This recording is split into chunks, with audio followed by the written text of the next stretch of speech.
ব্যক্তিগত পর্যালোচনা।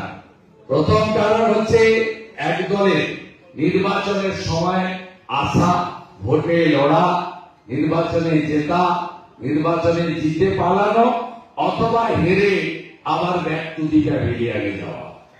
আরেক দলের উদ্দেশ্য, আরেক গ্রুপের উদ্দেশ্য থাকে যখন অন্য দল তার কাছ থেকে সব কেড়ে নেয়, তার রাজনীতি করার সুযোগ থাকে না, তখন সে অন্য দলের কাছে আশ্রয় চায়, অন্য দল তাকে মেম্বারশিপ দেয়, তার যোগ্যতা অনুযায়ী কাজে লাগে। আরেকটা গ্রুপের মধ্যে থাকে নিজে দল ছাড়ে, সব পথ ছেড়ে দল ছাড়ে, কোনো কিছু না পাওয়ার উদ্দেশ্য না নিয়ে রাজনৈতিক দলের পরিবর্তন ঘটে। আমি মনে করি আমি সেই তৃতীয় গ্রুপে পড়ি। 5টা দপ্তর ছেড়ে, 3টে বড় ব্যাংকের চেয়ারম্যান ছেড়ে আমি ভারতীয় জনতা পার্টিতে এসেছি।